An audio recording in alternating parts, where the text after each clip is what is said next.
மயிலம் தொகுதி, மயிலம் ஒன்றியம், இந்த மயிலம் தொகுதிக்குட்பட்ட வல்லம் ஒன்றியம், ஒலக்கூர் ஒன்றியம் உள்ளிட்ட அனைத்து பகுதிகளும் எனக்கு பரிச்சயமானதுதான். இதில் எந்த விதமான மாற்று கருத்து கிடையாது. 22 வருஷமா ஏதாவது ஒரு நிகழ்ச்சிக்கு வருவேன் போவேன். எந்த நிகழ்ச்சியாக இருந்தாலும் கூடிய வரை எங்கள் கட்சிக்காரங்களுக்கு தெரியும். 90% நான் கலந்து கொள்வேன். ஏன்னா ஒரு பெரிய மாவட்டமாக இருந்தது விழுப்புரம் மாவட்டம். முதல்ல 12 தொகுதி நம்ம மாவட்டத்தில், அதுக்கப்புறம் தொடர்ந்து 2020 வரையில கள்ளக்குறிச்சி மாவட்டம் பிரிச்ச பிறகு 2த்துக்கும் ஒருங்கிணைந்த மாவட்ட செயலாளர் நாங்கள். 20 தான் அன்புக்குரிய சகோதரர் எங்க மாவட்ட பொருளாளராக என் கூட பணியாற்றிய SS கருணாகரன் அவர்களை மாவட்ட செயலாளராக பரிந்துரை செய்து அதன் பிறகு நான் இந்த விழுப்புரம் ஒருங்கிணைந்த மாவட்டத்துடைய மாவட்ட செயலாளராக இன்று வரை இருந்து வருகிறேன். 12 தொகுதியா இருந்தப்போ இந்த மயிலம் தொகுதிக்கு, மயிலம் ஒன்றியத்துக்கு, வல்லம் ஒன்றியத்துக்கு, ஒலக்கூர் ஒன்றியத்துக்கு நான் வந்திருக்கிறேன்.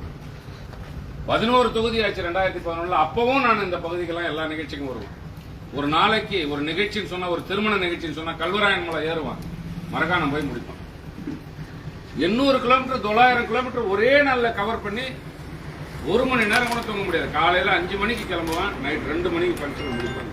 அந்த அளவிற்கு நான் அறிமுகமானவன் தான். ஆனால் இந்த மயிலம் தொகுதி மக்களுக்கு நான் அறிமுகமான திருக்கோயிலூரா, ரிஷிவந்தியமா, உளுந்தூர்பேட்டையா, விழுப்புரமா, விக்கிரவாண்டியமா, எந்த கிராமத்துல போய் என்ன காட்டி கேட்டாலும் அவர் எல்விங்க ஷார்ட்டா சொல்லுவாங்க, வெங்கடேசன் சொல்ல மாட்டாங்க. அந்த அளவிற்கு நான் அறிமுகம் தான். இந்த தொகுதி என அமைந்திருக்கிற கூட்டணி, தமிழக முதல்வர் தளபதி அவர்கள் அமைத்திருக்கிற இந்த கூட்டணி மாபெரும் கூட்டணி, பெரிய கூட்டணி. தமிழ்நாட்டில் இதுவரைக்கும் இது மாதிரி கூட்டணி அமைந்ததே இல்லை.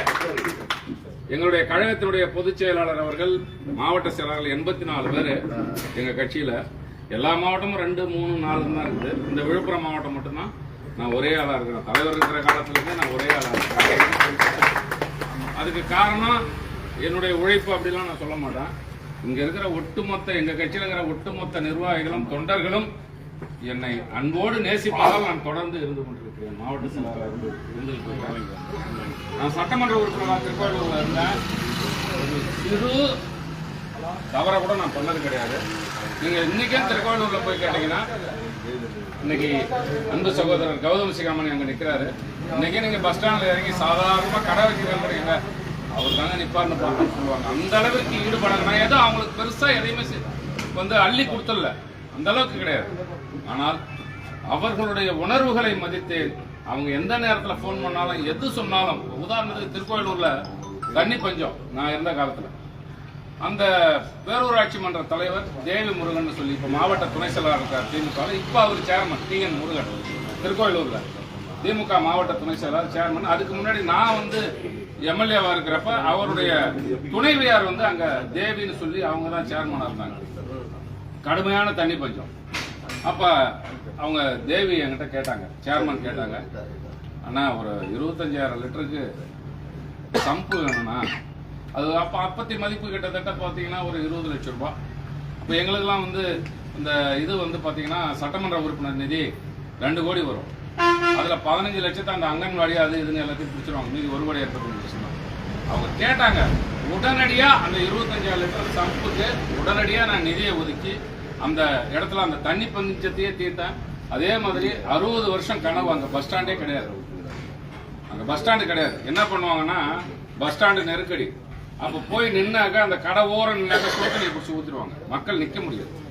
அதையெல்லாம் அப்ப அதிமுக ஆட்சி போராடி சட்டமன்றத்தில் பேசி 60 வருஷம் அந்த பகுதி மக்களுக்கு கிடைக்காத அந்த பேருந்து நிலையத்தை விரிவுபடுத்துவதற்கு 2 கோடி ரூபாய் நிதியை ஒதுக்கி அங்க செஞ்சேன். அந்த மாதிரி நிறைய பணிகள். எங்களுக்கு வேற வேலை கிடையாது. மக்களுடைய கேப்டன் அப்ப என்ன சொல்லிடுவாருன்னா, மக்களோடு தொடர்புடைய இருக்கும். கார்ல போவாதன்னு வரும், 2 வீலர்ல போகணும், தப்பு கிடையாது. MLA-னா என்ன, இருசக்கர வாகனத்துல போங்க, 2 வீலர்ல போங்கன்னு சொல்லுவார். அதை விட முக்கியமான விஷயம், அவர் எதிர்கட்சி தலைவராக இருந்தார் 11ல. கவர்மெண்ட் கார வேணான்ட்டு. ஆமா, நல்லா புரிஞ்சுங்க. கவர்மெண்ட் கார் வேணாம். மக்களுடைய வரி, என்கிட்ட சொந்த கார் இருக்குது. மக்களுடைய வரி பணத்துல நான் பெட்ரோலை போட்டுக்கிட்டு கவர்மெண்ட் கார்ல நான் போக மாட்டேன், சொந்த கார்ல போயிடுறேன். பங்களா கொடுப்பாங்க எதிர்கட்சி தலைவர். இன்னைக்கு எடப்பாடி கூட கொடுத்துருக்காங்க, பங்களா கொடுப்பாங்க. பங்களா வேணாம், எனக்கு சாலிகிராம வீடு இருக்குது, பங்களா வேணாம். எதையுமே அரசு அந்த அந்த எதிர்க்கட்சி தலைவருக்கு கொடுக்கிற அந்த சலுகைகளை அவர் பயன்படுத்திக் கொள்ளவே இல்லை. எங்களையும் அப்படிதான் வளர்த்துட்டாரு. அதனாலதான் இன்னைக்கு எங்களுக்கு திருக்கோவிலூர் தொகுதியோ அல்லது ரிஷிவந்தியம் தொகுதியோ ஒரு மிகப்பெரிய பெயர் இருக்கிறது. எங்களுக்கு வேற எந்த ஒரு விஷயமும் இல்லை. கேப்டன் அவர்கள் கற்றுக் கொடுத்தது மக்களோடு இருங்கள், மக்களுடைய தேவைகளை கேட்டறியுங்கள், அவர்களுக்கு அந்த குறைகளை தீருங்கள். இதான் அவர் நமக்கு சொல்லிக் கொடுத்தது. அதை தொடர்ந்து இந்த தொகுதியில் நான் வந்தது பெரிய கூட்டணி. அந்த கூட்டணியில இந்த தொகுதி எனக்கு ஒதுக்கப்பட்டிருக்கிறது. இது தளபதி அவர்கள் ஒதுக்கின தொகுதி. தளபதியால் அடையாளம் காணப்பட்ட மயிலண்ணி போய் நில்லுன்னு சொல்ல தொகுதி இந்த தொகுதி. தளபதியை நம்பி, திமுகவை நம்பி நான் இந்த தொகுதியில், ஏன்னா அந்த கூட்டணி அறிவிக்கிறதுக்கு முதல் நிமிடம் முன்னாடி வரைக்கும் விக்கிரவாண்டியா, விழுப்புரமா, திருக்கோவிலூரா, இப்படியே தான் என்னுடைய மனசு மட்டும் இல்லை, எங்க கட்சியிலையும் பேசிட்டே இருந்தாங்க. திடீர்னு பாத்தீங்கன்னா மயிலன்னு சொல்லி ஒதுக்குனாங்க.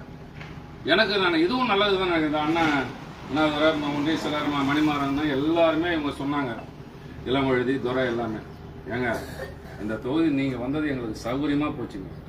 அதனால தளபதி ஒதுக்கி இருக்கிறார், ஜெயிக்க வைக்க சொல்றார், நாங்க வெற்றி பெற வைப்போம் என்று சொல்லியிருக்கிறார். அதையும் தாண்டி ஏதோ ஒரு காரணத்திற்காக உலக அளவிலே புகழ்பெற்ற மயிலம் முருகன் என்னை இங்கே அனுப்பி வைத்திருக்கிறார் என்று நான் நினைக்கிறேன். அனைத்தும் நல்ல விதமாக நடக்கும். ஒரு எளிமையான, விரைவிலே அணுகக்கூடிய ஒரு சட்டமன்ற உறுப்பினராக நான் இருப்பேன். அதை தாண்டி நான் உள்ளே வருகின்ற பொழுது அண்ணன் மஸ்தான் அவர்கள், உங்க மாவட்ட செயலாளர் மஸ்தான் அவர்கள் எனக்கு முதல்ல அறிமுகம் தான். ஆனா நான் உள்ள வர்றப்போ அவருக்கு எனக்கு ரொம்ப நெருக்கம் கிடையாது. நான் உள்ள வர்றப்போ என்னமோ நினைச்சிட்டு வந்தேன், நானும் மாவட்ட செயலாளர் என்னமோ நினைச்சிட்டு வந்தேன். ஆனால் அவருடன் அவர் உடன் பிறந்த சகோதரன் தான் சொல்லலாம். அந்த அளவுக்கு என்னை நேசித்து இப்பொழுது களப்பணியை துவக்கி இருக்கிறார். அவருக்கு உறுதுணையாக அவர் கட்சியை சார்ந்த ஒன்றிய செயலாளர்கள், உள்ளாட்சி பதவியில் இருக்கின்ற அனைத்து பொறுப்பாளர்கள் மற்றும் கிளையில் இருக்கிற செயலாளர்கள், நிர்வாகிகள் எல்லோரும் மிகப்பெரிய ஒத்துழைப்பை கொடுக்கிறார்கள். எனக்கு விக்கிரவாண்டியில் நின்றுந்தா கூட எப்படி இருக்குமோ தெரியாது. ஆனால் மயிலம் தொகுதி உண்மையாகவே இவர்கள் வெற்றி பெற நம்பிக்கை இருக்கிறது. காலம் குறைவாக இருக்கிறது. எனவே நீங்க வந்திருக்கிறீங்க, உங்க பகுதியில் இருக்கிற கூட்டணி கட்சியை சேர்ந்தவர்கள், திராவிட முன்னேற்ற, நீங்க இருக்கிறீங்க திராவிட முன்னேற்ற கழகம், தேசிய முற்போக்கு திராவிட கழகம், விடுதலை சிறுத்தைகள், கம்யூனிஸ்ட் கட்சிகள், காங்கிரஸ், முஸ்லீம் லீக் உள்ளிட்ட அனைத்து கட்சியினுடைய தொண்டர்கள், வேட்பாளர்கள் எங்கள் பகுதிக்கு வரலையே, என்னை பார்க்கலையேன்னு சொன்னா கூட என் சார்பாக நீங்கள் அவர்களிடத்திலே பேசி கருத்து வேறுபாடு இருப்பார்களே ஆனால் அதை கலைந்து வேட்பாளரை நான் கூட்டினவர் சொல்றேன். அவர் வெற்றி பெற்றால் சாதாரணமா நம்ம எல்லாம் போய் அணுகலாம். நம்மள வந்து பாப்பாரு, அந்த பிரச்சனையை அவங்க கிட்ட சொல்லுங்க. இருக்கும், ஏன்னா எனக்கு தெரியும், என்ன வந்து பார்க்கல, ஒன்ன வந்து பார்க்கல, என்ன வந்து பார்க்கலன்னு இருக்கும். அதையெல்லாம் இங்கே வந்திருக்கிற முன்னணி நிர்வாகிகள் நீங்கள், முன்னோடி நிர்வாகிகள் நீங்கள் அவரிடத்திலே சொல்லி ஒவ்வொரு கிளையிலும் இருக்கிற நம்முடைய கூட்டணி கட்சியினுடைய தொண்டர்களையும் நிர்வாகிகளையும் ஒருங்கிணைக்க வேண்டும் என்று உங்களை பாதம் தொட்டு கேட்டுக்கொள்கிறேன். உண்மையாக நாம் வெற்றி பெறப் போகிறோம். நீங்கள் எந்த நேரத்திலும் எளிமையாக அணுகக்கூடிய சட்டமன்ற உறுப்பினராக நான் இருப்பேன். 24 மணி நேரமும் எந்த நேரத்திலே நீங்கள் என்னை அலைபேசியிலே அழைத்தாலும் நான் எடுப்பேன். உங்களுக்கான பதிலை சொல்லுவேன். உங்களுடைய தேவைகளை நிறைவேற்றுவேன். எனக்காக இன்னும் ஒரு 22 நாட்கள் நீங்கள் கடுமையாக உழைக்க வேண்டும் என்று உங்களை எல்லாம் இந்த நிகழ்ச்சியை ஏற்பாடு செய்த அன்பிற்குரிய சகோதரர், ஒன்றிய கழகத்தினுடைய செயலாளர் மணிமாறன் அவர்களுக்கு மீண்டும் ஒரு முறை எனது மனமார்ந்த நன்றியை தெரிவித்துக் கொள்கிறேன். இதே மாதிரி துவராணம் பண்ணாரு, இளமொழி பண்ணாரு, அண்ணாதுரண்ணன் முதல்ல காலையிலே வந்துருங்க, எத்தனை மணிக்கு வந்தாலும் ரெடின்றாரு, 7 மணிக்கு வந்தாலும் ரெடி, 6 மணிக்கு வந்தாலும் ரெடின்றாரு. அதனால நாளைக்கு 2 நிர்வாகிகள் சந்திப்பு கூட்டம் வச்சிருக்கிறார் அவரு. அதே போன்று நாளை காலையில் நம்முடைய தமிழ்நாடு முதலமைச்சர் அவர்கள் தீவனூர்ல என்ன மண்டபம் வந்து நீங்க அதை சொல்லுங்க, ஜிஜே மண்டபத்துல முதலமைச்சர் வந்து எல்லாருக்கும் நமக்கு எப்படி தேர்தல் பணியாற்ற வேண்டும் என்று சொல்ல இருக்கிறார். அந்த கூட்டத்திற்கும் நீங்கள் அனைவரும் வருகை தர வேண்டும் என்று கேட்டுக்கொள்கிறேன். சொல்லுங்க. நாளை காலை 11 மணி, நம்ம 10 மணிக்கெல்லாம் போயிருந்தோம். மாண்பு முதலமைச்சர் அவர்கள் 234 தொகுதியில் இருக்கிற பொறுப்பாளர்களை காணொலி வாயிலாக சந்திக்க உள்ளார். தீவனூர் ஜிஜே மண்டபம் 11 மணிக்கு, நம்ம 11 மணின்ட்டு இது வந்து மாவட்ட கூட்டமோ ஒன்றிய கூட்டம் மாதிரி 12 மணிக்கெல்லாம் வருவாங்க நம்ம ஆளுங்க. கூடுமாளு 10 to 10:30 மணிக்கெல்லாம்